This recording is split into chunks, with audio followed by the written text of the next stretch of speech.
अब ज़ैंग उस लड़की को बोलता है कि तुम एक काम करो, उस स्टोन पर अपनी टेक्निक करके दिखाओ और बताओ कि तुम कितनी पावरफुल हो। फिर उसके बाद मैं तुम्हें गाइड करूँगा और तुम्हारी पावर बढ़ाने में हेल्प करूँगा। फिर वो अपनी मार्शल आर्ट दिखाने लगती है और ज़ैन सोचता है कि अब लाइब्रेरी के अंदर इसकी वीकनेस के ऊपर बुक तो बन गई होगी, तो मैं जाके लाइब्रेरी में इसके नाम की बुक ढूँढता हूँ। और फिर वो लाइब्रेरी में आता है और उसे दिखता है कि वहाँ पे उसकी बुक लगी रखी रहती है। तो वो समझ जाता है कि हाँ, अगर मैं किसी की वीकनेस देखना चाहूँ तो मैं लाइब्रेरी से उसकी वीकनेस देख सकता हूँ। फिर वो जब उसकी बुक खोलता है तो उसके अंदर लिख रखा होता है कि वो मेयर की बेटी है। फिर वो सोचता है क्या ये मेयर की बेटी है, और उसमें लिख रखा होता है कि रैंक 1 की भी पीक पे है, मतलब वो लड़की बहुत पावरफुल है। और फिर वो बोलता है इसकी मार्शल आर्ट के अंदर 27 मिस्टेक है। और वो बोलता है इसके अंदर ऐसा कुछ खास तो है नहीं, बस इतना खास है कि ये मेयर की बेटी है। और फिर जब वो बाहर आता है तो वो देखता है कि उस लड़की ने 123 केजी की पावर जनरेट करी होती है। फिर वो उस लड़की को बोलता है बढ़िया, मेयर की बेटी से मुझे यही उम्मीद थी। फिर वो लड़की बोलती है थैंक्स सर, क्या आप मुझे एडवाइस देंगे। फिर वो उस चीज़ की रिकॉर्डिंग भी कर रही होती है, एक रिकॉर्डिंग क्रिस्टल से प्रूफ के लिए। फिर जैंग बोलता है जाया, मैं सीधे पॉइंट पे आता हूँ। फिर जैन उस लड़की को बोलता है कि मैं सीधा पॉइंट पर आता हूँ, तुम में ही कमी है, तुम्हारी मार्शल आर्ट में कोई कमी नहीं है। अब वो लड़की बोलती है सर ये क्या बोल रहे हो, और वो हल्का सा पीछे हो जाती है डर के। फिर जैन बोलता है मैं तुम्हें परेशान करना नहीं चाहता, मैं सच बोल रहा हूँ, कमी तुम्हारे अंदर ही है। फिर वो लड़की बोलती है सर बकवास मत करो, मेरे अंदर कोई कमी नहीं है। अब जैन बोलता है अच्छा, क्या तुम्हारी चेस्ट में दर्द होता है और तुम्हें फुल मून की रात को बहुत थकान होती है और तुम्हारी बॉडी पे रेड रेड रैशेस पड़ जाते हैं और तुम अपने ऊपर कंट्रोल भी नहीं कर पाती। अब वो लड़की बोलती है कैसे, ये सब तुम्हें कैसे पता, मतलब ये सब तो मेरे फादर को भी नहीं बताया मैंने। फिर जैन बोलता है क्योंकि मैं तुम्हारा टीचर हूँ। फिर वो लड़की बोलती है कि आप मेरी हेल्प कर सकते हो। फिर जैन बोलता है ठीक है, कल क्लास में आ जाना, मैं तुम्हें वहाँ पे ही तुम्हारी इस प्रॉब्लम का सॉल्यूशन और तुम्हें एडवाइस दे दूंगा तुम्हारी टेक्निक के ऊपर। और फिर जैंग बोलता है अगर तुम्हें अभी भी यकीन नहीं है मेरे ऊपर तो एक काम करो, किसी और टीचर के पास चली जाओ।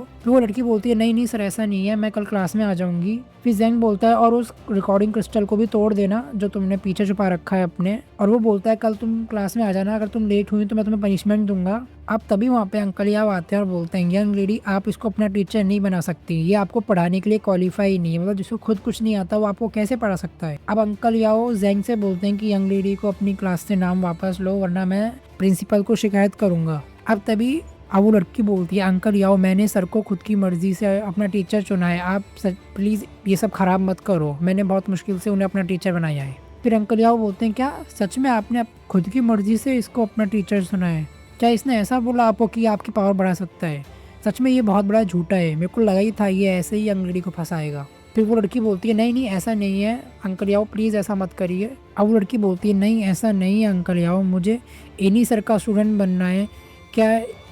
फिर वो देखता है कि वहाँ पे रिकॉर्डिंग क्रिस्टल टूटा पड़ा हुआ होता है और फिर वो कुछ गलत समझ लेता है और बोलता है ओए तुमने क्या करा, तुमने कुछ गलत तो नहीं करा यंग लेडी के साथ में, तुम एक टीचर होते हुए अपनी स्टूडेंट के साथ में ऐसा कर सकते हो, मतलब तुम इतने गंदे आदमी मुझे लगा नहीं था।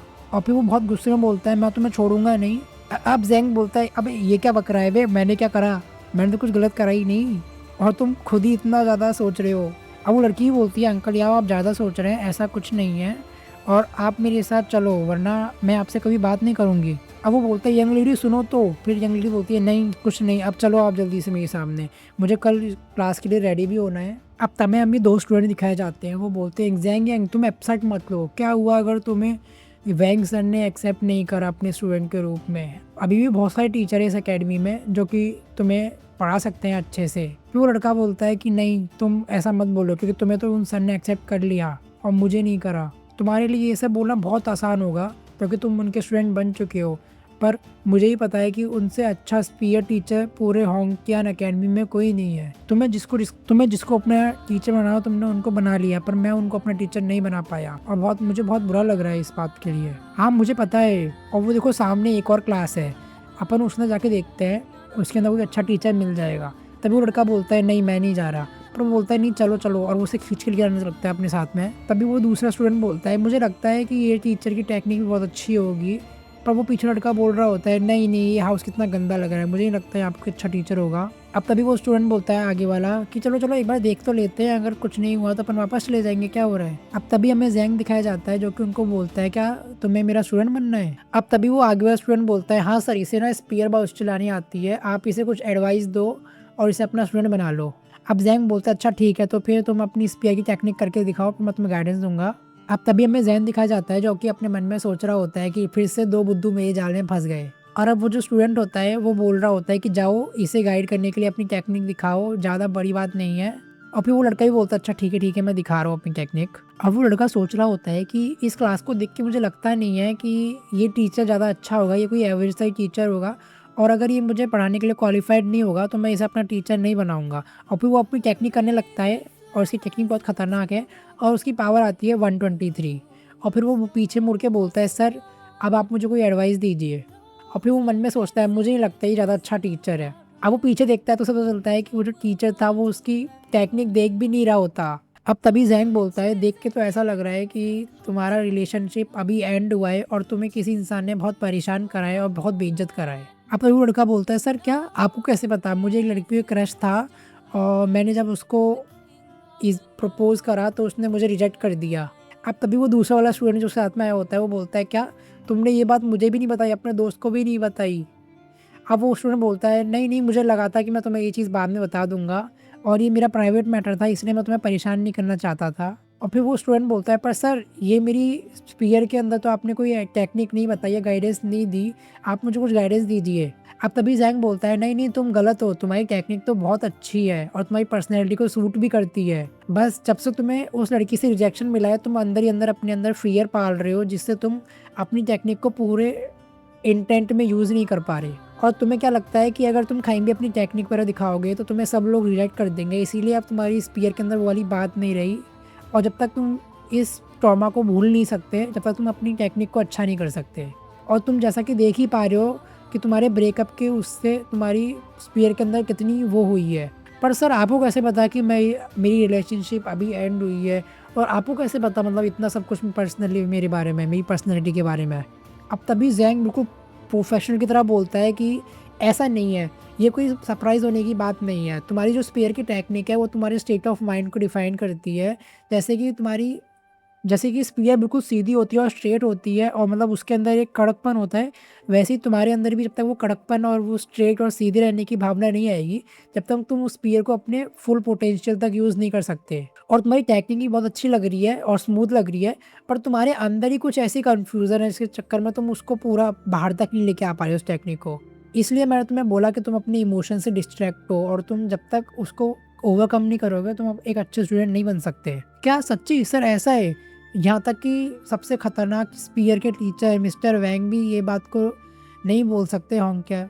अब तभी वो पीछे वाला स्टूडेंट सोच रहा होता है क्या सच्ची ये चीज़ तो वैंग सर भी नहीं बता सकते जो कि सबसे बड़े स्पीयर मास्टर हैं होंगक्यान अकेडमी के, तो ये आपने कैसे बता दिया? सच में आपकी आंखें बहुत तेज़ है। अब जैंग बोलता है कि मैं तुम्हें बस इतनी एडवाइस दे सकता हूँ कि तुम बहुत पावरफुल और स्ट्रांग हो तो तुम अपना रिस्पेक्ट खुद ही अर्न कर सकते हो अपनी रिलेशनशिप के अंदर। और जो रिलेशनशिप होता है वो एक तरफ़ा नहीं होता, उसके साथ दोनों तरफ की मेहनत होनी चाहिए। तो तुम अगर ये सोच के हार मान लोगे कि मतलब वो लड़की तुमसे प्यार नहीं करती, तो तुम अपनी पावर वेस्ट ही कर रहे हो। तो अब तुम्हें बस अपने माइंड को हार्ड करना चाहिए और कल्टीवेट करते रहना चाहिए, क्योंकि आगे तुम्हें और लड़कियां मिलेंगी और उससे अच्छी लड़की मिलेगी जो कि तुम्हारे लिए सूट होगी और तुम्हारे साथ में रहना चाहेगी। लाइफ में हार जीत तो चलती रहती है, तुम आगे चल के बहुत बड़ा काम भी कर सकते हो कि तुम अभी बहुत पावरफुल हो, पर अगर तुम यही डिप्रेशन लेके बैठे रहे तो तुम आगे ज़्यादा ग्रो नहीं कर पाओगे। मतलब भाई कितना ज्ञान दे रहे हैं, अलग ही लेवल का। और फिर ऐसे करके वो लड़का बोलता है ओके ओके सर मैं समझ गया, आपसे मैं पूरी कोशिश करूँगा अपने आप को काम रखने की। अब जैंग बोलता है अब तुम वापस अपनी टेक्निक करो। और वो लड़का वापस अपनी टेक्निक करने लगता है। अब बोलता है कि अब मुझे कोई भी नीचा नहीं दिखा सकता, मैं अपने लिए ही जीऊँगा और अपने लिए ही मरूँगा। और वो ऐसे बोलते हुए अपनी टेक्निक करके उस दीवार पे स्पीयर मारता है और इस बार जो पॉइंट आता है वो आता है 235। अब जो पीछे स्टूडेंट खड़ा हुआ होता है वो शॉक हो जाता है, वो बोलता है क्या 235 ऑलमोस्ट 100% का पावर इंक्रीज फिर से। अब तभी वो लड़का नील डाउन होते हुए बोलता है सर आई एम जैंग जैन, प्लीज़ मुझे एक्सेप्ट कर लीजिए और अपना स्टूडेंट बना लीजिए। और तभी अपना जैंग बोलता है अच्छा ठीक है, तो तुम एक काम करो इस पेंडेंट के अंदर अपनी आइडेंटिटी डालो और मेरे स्टूडेंट बन जाओ। अब तभी वो पीछे लड़का बोल रहा होता है अगर मुझे पता होता कि इस एकेडमी में इतना अच्छा भी टीचर है तो मैं इन्हें अपना टीचर बनाता। और जब ये इतने अच्छे टीचर और इतनी अच्छी गाइडेंस देते हैं तो इनका नाम मैंने सुना क्यों नहीं एकेडमी के अंदर। तो फिर वो लड़का बोलता है सर आपका नाम क्या है? और फिर अपना जैंग बोलता है कि मेरा नाम है जैंग जुआन। अब तभी वो लड़का बोलता है जैंग जुआन, ये नाम तो मुझे कहीं सुना सा लग रहा है, क्या तुम वही जैंग जुआन जो नहीं हो जो पूरी होंगकेन एकेडमी के अंदर 0 नाम मार्क्स वाली टीचर के नाम से फेमस हो? अब तभी ज़ैंग बोलता है, हाँ, मैं वही 0 मार्क्स वाला टीचर हूँ जिसको लोग गुड फॉर नथिंग बोलते हैं। अब तभी वो स्टूडेंट शॉक हो जाते हैं और बोलते हैं, क्या? क्या सच्ची में आप वही टीचर हो? पर आप तो इतनी अच्छी गाइडेंस देते हो और इतने अच्छे टीचर हो, तो आपको लोग ऐसा क्यों बोलते हैं? आप तभी ज़ैंग बोलता है कि लोग मुझसे जलते हैं और मेरे टैलेंट की कदर नहीं करते, इसीलिए वो मुझे हर्ट करने के लिए नए-नए रास्ते ढूँढते रहते हैं। अब तभी वो अपने मन में सोच रहा होता है कि अगर मेरे पास लाइब्रेरी नहीं होती तो मैं बिल्कुल नेगेटिव ही स्कोर करता, क्योंकि मुझे खुद कुछ नहीं पता इस वर्ल्ड के बारे में। वो तो मेरे पास लाइब्रेरी है जिससे मैं कुछ कर पा रहा हूँ, और ज़ीरो भी बेहतर ही है पिछली बार वाली बॉडी वाले इंसान के लिए। अब तभी वो स्टूडेंट बोलता है, सर मैं आपकी रेपुटेशन इस स्कूल के अंदर वापस लेके आऊँगा। तभी ज़ैंग बोलता है, नहीं, मुझे रेपुटेशन वगैरह से कोई मतलब नहीं है, बस तुम अपनी हार्ड ट्राई करो, अपनी टेक्निक को बेस्ट बनाओ और एक बेस्ट स्टूडेंट बनो मेरे लिए, मेरे को बस वही चाहिए। और फिर वो बोलता है कि एक काम करना, आप क्लास में आ जाना कल और लेट मत होना बिल्कुल भी। और फिर अब तुम देख सकते हो, मतलब भाई, जब ये दोनों क्लास के अंदर आए थे तब एक दुखी था, एक खुश था। अब वो दूसरा वाला दुखी है और पहले वाला खुश है। पर भाई दोस्त तो बढ़िया है दोनों। अब तभी अपना ज़ैंग सोच रहा होता है, चलो बढ़िया है कि मुझे एक और स्टूडेंट मिल गया। अब मेरे पास टोटल 4 स्टूडेंट हो गए हैं और मेरे एडमिशन टोकन भी ख़त्म होने आ गए। तो मैं एक काम करता हूँ, नए एडमिशन टोकन ले आता हूँ। अब वो लॉजिस्टिक डिपार्टमेंट की तरफ जा रहा होता है और टोकन लेने के लिए, और बोलता है कि यहाँ शायद मुझे एडमिशन टोकन मिल जाएँगे, और वो आवाज़ लगाने लगता है, कोई है, कोई है? अब तभी पीछे से आवाज़ आती है, क्या क्या तुम वही ज़ैंग ज़ुआन टीचर हो जो कि अकेडमी में 0 मार्क्स के लिए बहुत फ़ेमस है? और अपना ये वाला चैप्टर खत्म हो जाता है।